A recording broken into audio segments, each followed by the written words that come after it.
मी Preeti healthy किचनमध्ये तुमचे खूप खूप स्वागत आहे।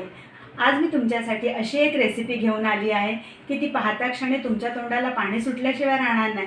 चला तर पाहूया मालवणी पद्धतीने केलेला बांगडा रस्सा। त्यासाठी लागणारे साहित्य पाहूया। हे स्वच्छ धुवून घेतलेले मी बांगडे, नारळाचा किस, मिरच्या, धने हे मी पाण्यात भिजवून ठेवलेले, कांदा, लसूण, फोडणीसाठी बारीक चिरलेला कांदा, हळद, कोकम, त्रिफळ आणि चवीपुरते मीठ।